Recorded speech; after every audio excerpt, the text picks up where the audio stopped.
Olá, meus irmãos, Norberto Peixoto, mais uma vez falando do grupo de Umbanda Triângulo da Fraternidade, para a fanpage Pérolas de Ramatiz, para o nosso canal no YouTube, sempre ao vivo, segunda-feira de manhã, trazendo um tema propositivo, reflexivo. Estaremos também postando esse vídeo no Instagram, porque o Pérolas de Ramatiz agora também está com perfil no Instagram, você pode assistir por lá também. O tema dessa semana: filiação divina e orixalidade. Nós, nesses encontros, procuramos quebrar um pouco a rapidez das redes sociais, né? Vídeos curtos, rápidos, editados, movimento, imagem. A gente quer mais conteúdo, interioridade, reflexão, né? Então a gente se utiliza de uma exposição oral em cima de uma pauta sem recursos de edição, para dar a impressão que a gente esteja assim falando frente a frente. Filiação divina e orixalidade. Esse é um tema metafísico, esotérico, pouco estudado nas umbandas. Pai Mata e Silva, mestre Yapacani, da Umbanda Esotérica, deu um pontapé inicial assim, nesse estudo, aprofundou muitos aspectos, mas ainda é pouco estudado. Então a gente observa que muitas vezes você tem uma devoção ao orixá, mas ela é periférica, ela é terminal, ela está muito no poder e no fenômeno, em cima do fenômeno dos elementos, ou o que eu digo, materialismo espiritual, ou um espiritualismo materialista. E por vezes nos prendemos mais no fenômeno e não entendemos o aspecto mais profundo espiritual da orixalidade, o que significa um orixá, um purusha, né? Todos nós temos uma filiação divina. Isso é uma obviedade até, né? Todas as tradições falam nisso. Nós somos filhos de um Deus único, quem é monoteísta, né? Então, um Deus único que é pai e mãe, mas ele se diferencia em feminino e masculino para o nosso entendimento.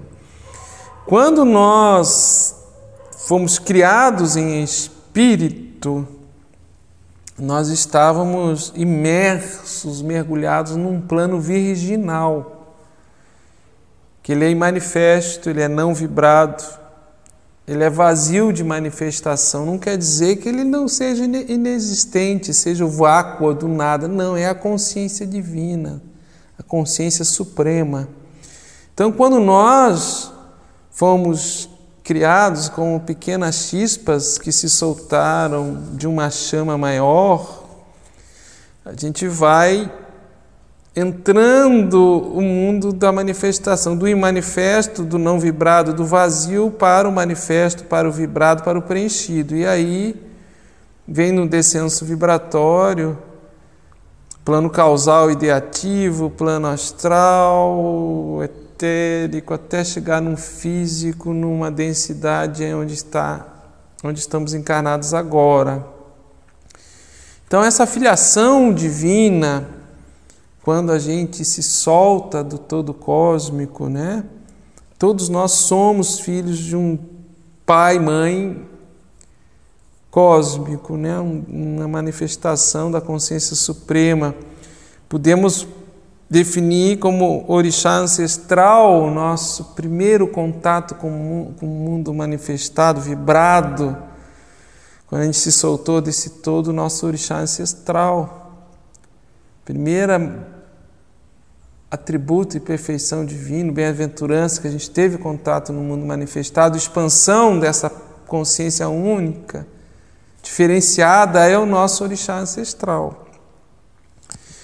Então, em aspectos da gênese divina, que a mônada, essa chispa espiritual ao qual nós somos, criados e nos mantemos ainda assim, no ser mais interior, a gente vem, sai do plano virginal e manifesto, não vibrado, de um vazio, né, de que não existe manifestação, não existem os elementos ar, terra, fogo e água agindo, e vem no descenso vibratório, a gente entra no plano causal ideativo, que aí já tem ação dos orixás, né, que são desdobramentos da consciência divina.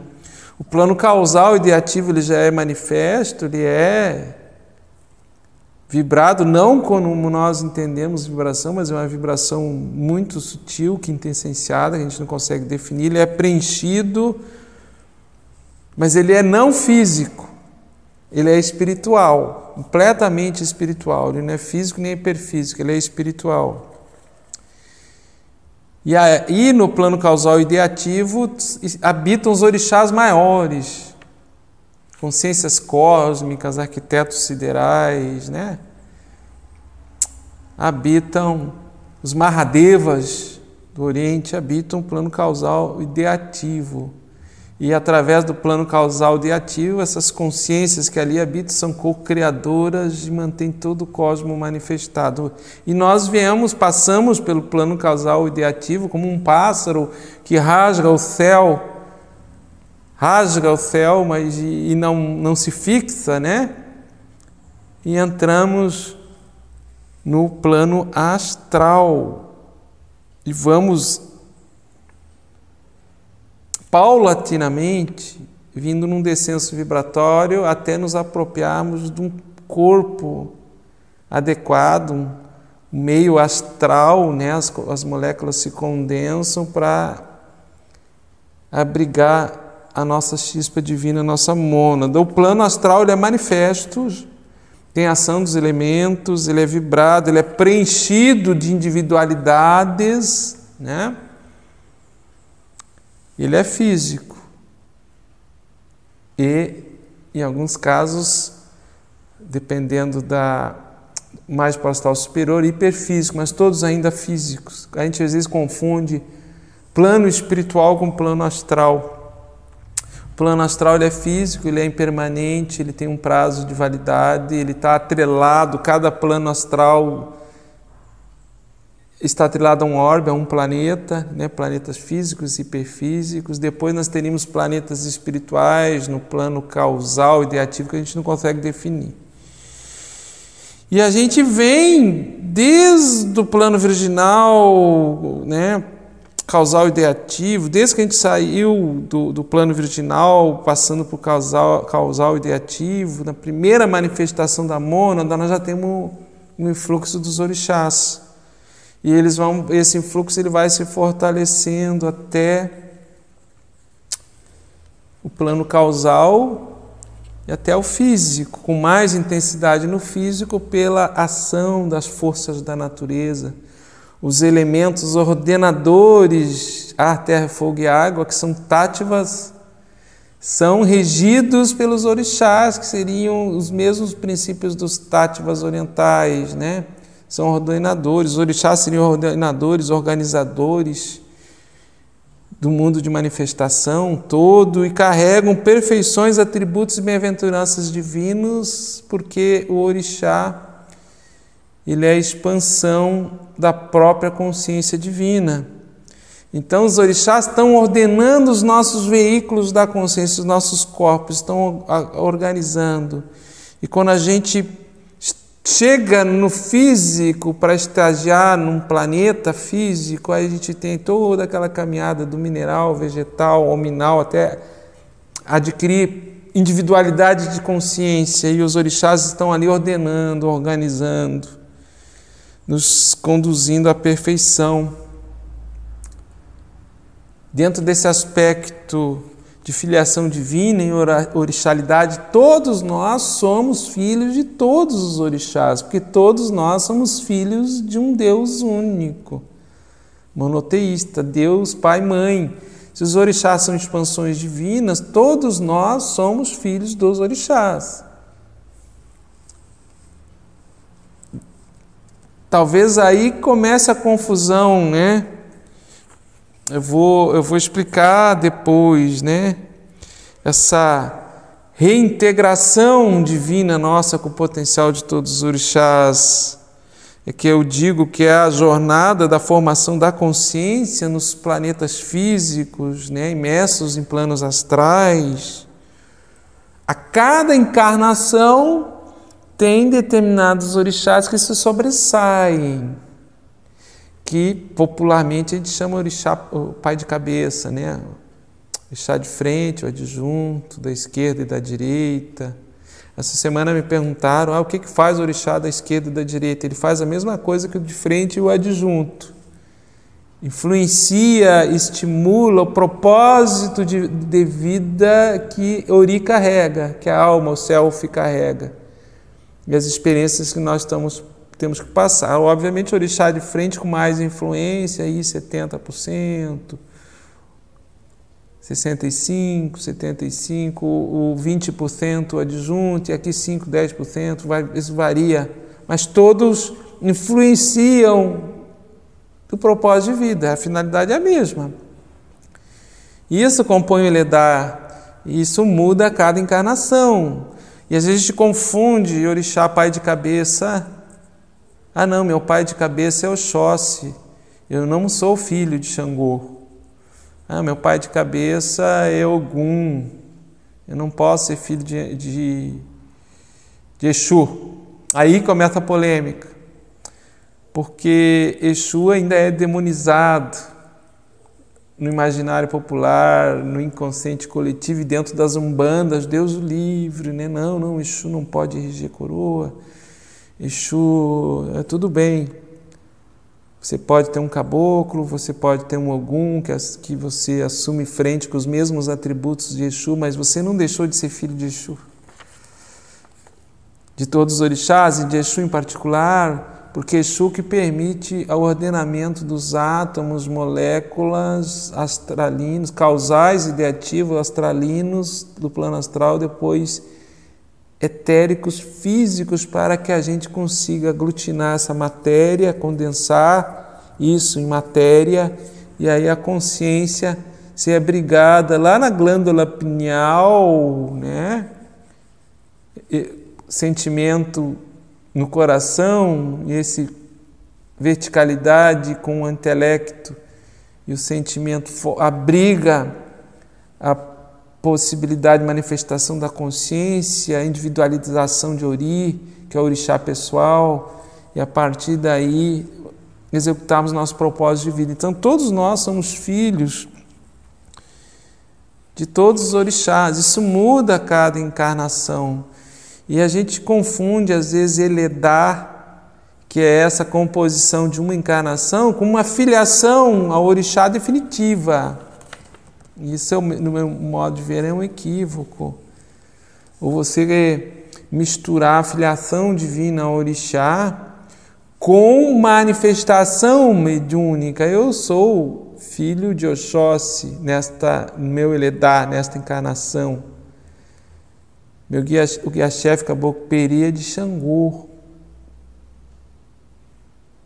Então eu também sou filho de Xangô, independente do Caboclo Peri estarem fechado em Xangô. Eu sou filho de Iaçã, sou filho de Oxum, de Nanã, de Iemonjá, de Euá, de Exu. Então, quando a gente fala em perfil psicológico do orixá, não está relacionado diretamente com o pai de cabeça do Eledar,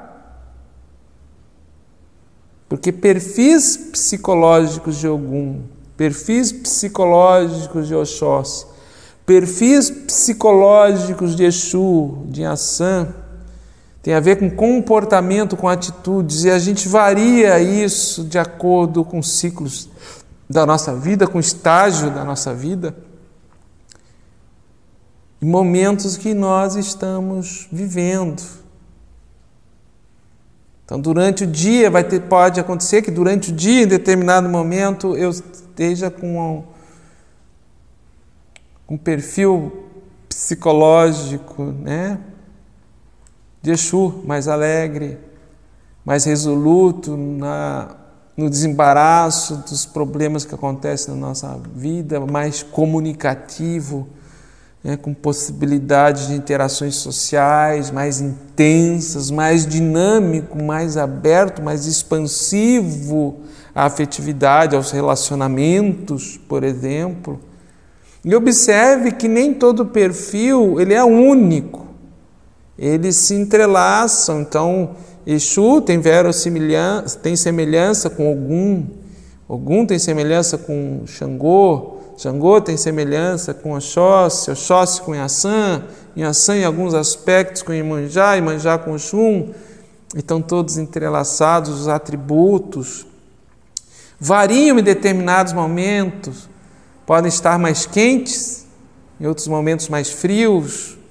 E tudo isso, claro que o nosso orixá de cabeça, ele tem uma influência maior, mas não é única. Então, dizer assim, eu sou filho de Oxóssi, não, eu não sou filho de Xangô, eu não sou filho de Oxum, eu não sou filho de... Não, nós somos filhos de todos os orixás.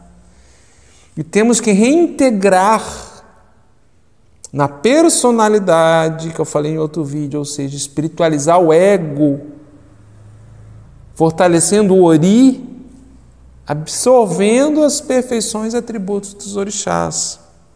Então, nós somos filhos de todos os orixás em todos os momentos. E quando a gente publica um post, que nem publicamos essa semana, perfis psicológicos dos filhos de Exu, eu sabia que ia dar polêmica.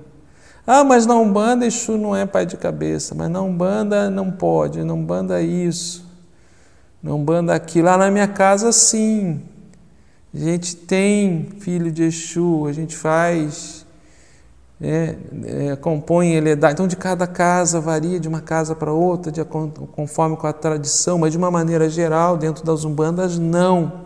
Mas o fato de eu não cultuar Exu, não ritualizar Exu, dentro de um processo litúrgico, ritualístico, de composição do Eledá, de compreensão dessas forças, não quer dizer que eu não seja filho de Exu, porque Exu é orixá, partícipe da gênese divina. Orixá coordena, organiza a condensação das moléculas, desde os quarks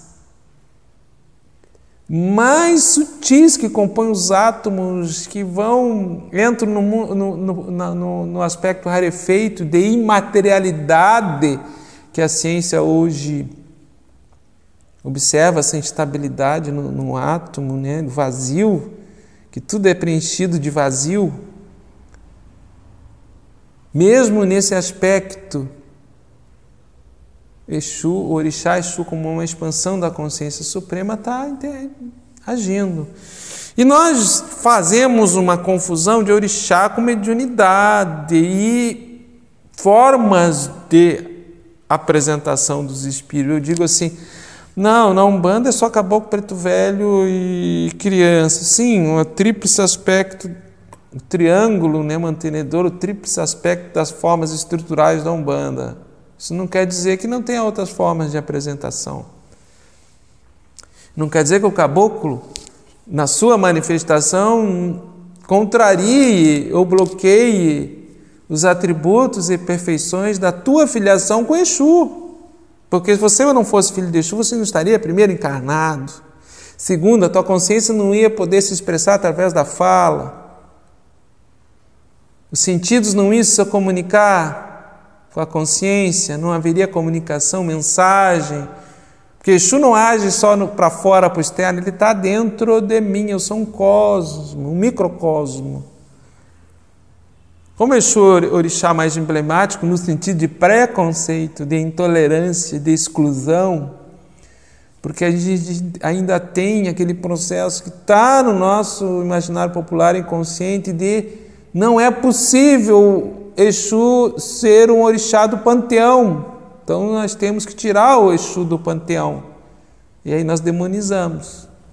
Aí cai no campo do sincretismo, né? Aquela associação com o diabo católico, que na cosmovisão de origem não tem uma deidade, uma divindade, um orixá que é opositor a Deus, que seja adversário, não existe. Uma criação nossa aqui, completamente nossa, que vibra muito dentro das umbandas.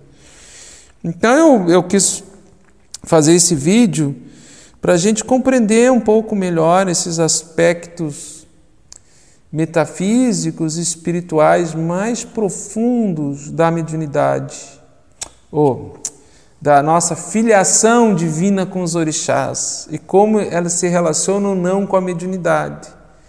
Mediunidade, ela não se expressa diretamente, tão somente com o orixá. O orixá nem se manifesta, né? Eu tenho um inconsciente que abre atributos e perfeições e você entra num transe, numa expansão de consciência, aí o atributo, a perfeição do orixá se manifesta, porque o orixá não é uma individualidade personalística, né? Não foi, embora a gente possa compreender o orixá como um ancestral ilustre, em alguma tradição, algumas tradições, mas o orixá é muito mais do que uma encarnação de uma consciência que foi humanizada. O orixá é uma consciência divina, uma expansão da consciência suprema, ordenadora do cosmos, ordenadora, disciplinadora, organizadora dos elementos, a terra, fogo e água, da própria vida expressa no planeta e no plano astral e causal e ideativo. Então é isso, a gente tem que abrir a nossa compreensão para vivenciarmos uma orixalidade no sentido mais amplo, profundo, espiritual. Não ficarmos tão presos a ritos, dogmas, tabus, ordens, né? No sentido de dizer assim, não, isto é, isso não é, e você entra naquele processo assim, quase que imperial, messiânico, de dono da verdade, que no meio espiritualista e umbandista tem, né? Não a umbanda que é perfeita, a luz divina, estou falando do movimento terreno, os imperiais da verdade, messiânicos, proprietários que afirmam o que é, o que não é umbanda o tempo todo. Você não aceita Exu, tudo bem, você não pratica, não compreende, não aprofundou, mas não exclui o outro dizendo que é uma inverdade, o que não existe. Pode ser que não exista no teu mundo de percepção individual, onde você frequenta, a cultura que você está inserida, a escola de iniciação da casa que você está vinculado, teu próprio subconsciente ou inconsciente se afiniza com determinadas teologias, doutrinas e outras não, mas você afirmar que não existe sem ter vivenciado. Então, nós temos ainda esse aspecto, quando fala Exu, sempre causa essa polêmica, né? Esse desconforto. A gente observa assim que ainda nos movemos por aquele aspecto judaico-cristão, né? De opositor a Deus, de demônio, e que o Exu não é orixá. Sim, Exu é orixá e não depende da nossa vontade, vai continuar sendo sempre, pela eternidade, não depende da vontade dos homens.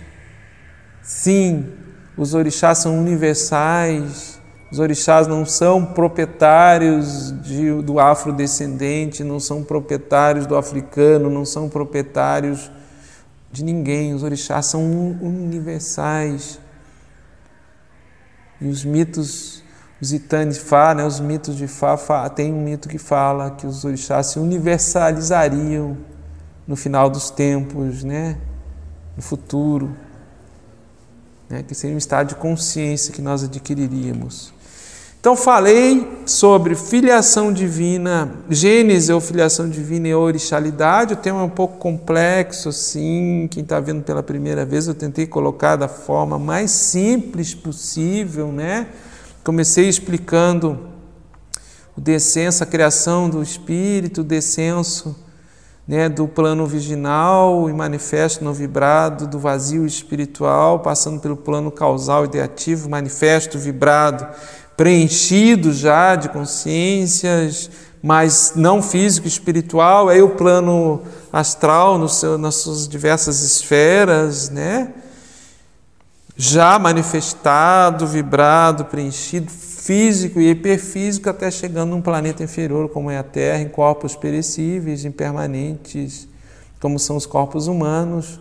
Mas todos os orixás o tempo todo estão vibrando. Não devemos confundir filiação divina aos orixás com um pai de cabeça do Eledá de uma encarnação, que é aquele que se sobressai mais. Pai da cabeça porque Ori, a inteligência discernidora, o intelecto, né? Ele se dá nessa ligação com pensar, com os processos ideativos mais profundos e aí cognitivos, de conhecimento e psicomotores, de fala, de audição, de percepção, que se dá na cabeça. Por isso que se faz essa correlação como pai ou mãe de cabeça. Mas somos todos filhos de um Deus único, todos os orixás são nossos pais e mães, porque são atributos, perfeições, bem-aventuranças que nós estamos absorvendo, interiorizando paulatinamente. Os orixás se ligam ao plano de vida, então da frente, da esquerda, da direita, atrás, todos eles têm maior ou menor grau essa função de nos auxiliar no propósito de vida, né? E vamos a cada encarnação melhorando. Cada encarnação muda essa composição, mas a nossa filiação divina a todos os orixás não altera. Vamos chegar no momento de comunhão divina com todas as perfeições, todos os atributos, todos os orixás, e a partir daí, nosso Ori, ele não necessita mais a composição de um Eledá. Em verdade, o Ori já é perfeito, mas a personalidade ego que se forma ainda não. Então é um processo de espiritualização do nosso ego personalístico, persona, né? Era isso, meus irmãos. Tríplice aspecto de manifestação da Umbanda: se respeita, se preserva dentro da estrutura tradicional da Umbanda, não se relaciona diretamente com o orixá, e a forma de manifestação do espírito. Você pode não ter uma manifestação de Exu, seja através de um transe de orixá ou através de um guia falangeiro de Exu, mas você não deixa, independente da manifestação, ser filho também desse orixá como você é de todos os demais. E os tipos psicológicos, todos nós, em algum momento, vivenciamos um tipo psicológico de um orixá. Eu posso estar mais dinâmico, mais aberto, mais expansivo, mais quente na minha afetividade, na minha fala, na minha comunicação. Aí eu tô mais para Exu, para Ogum, para Xangô, para Inhaçã, com os seus diversos tipos psicológicos, e em algum momento eu posso estar mais introspectivo, mais ligado à inação, ao não movimento, não tão aberto à afetividade, às interações sociais. Posso estar em algum momento, sim, mais melancólico, mais ensimesmado, mais pessimista. Aí seriam os aspectos de orixás mais frios, né? Pode ser o Mulu, pode ser o Oxum, pode ser Iemanjá, e todos os orixás eles têm um aspecto quente e frio, que dinamizam e potencializam o atributo de perfeição, ou eles paralisam, né? Deixam de estar dinâmicos, contraem. Então, nós estamos sempre assim como nós temos dentro de nós ar, terra, fogo e água. Os atributos psicológicos também ligados aos elementos que se cruzam com os orixás. Então, nós somos um microcosmo ideativo, vivo, de consciência, que estamos vibrando como se fossem ondas, marolas que se movimentam no grande oceano da consciência divina, mas que a gente ainda está aprendendo a navegar, está aprendendo a surfar nessas ondas, que são os atributos e perfeições dos orixás, e o ego está ali no meio, né, tentando bloquear isso aí, porque ele quer sobreviver. O ego, ele acha que ele é mortal, então ele quer ter o controle dos corpos, dos veículos da consciência, dos sentidos, da ideação, do pensamento. Ele quer controlar tudo, ele quer estar no poder, porque é uma forma dele não morrer, porque o ego se percebe como um mortal, ele é personalístico, ele se forma, né, a cada encarnação, e a alma, Ori, é imortal, é permanente. Então esse conflito, num determinado momento da nossa vida, e por várias encarnações, ele ocorre até que a gente alinha o potencial do nosso Ori, do nosso Purushá, e todas as bem-aventuranças, perfeições do orixá vibra, e somos filhos de todos os orixás e nos tornamos iguais aos nossos pais e mães. Eu sou Norberto Peixoto, falei mais uma vez do grupo de Umbanda Triângulo da Fraternidade. Gratidão pela paciência de todos. Meu mais profundo axé, Saravá, Namastê. Deixe seus comentários de o que vocês gostariam de vídeos, né, de temas. Deixe nos comentários que nos auxiliam, tá bom? Até a próxima oportunidade.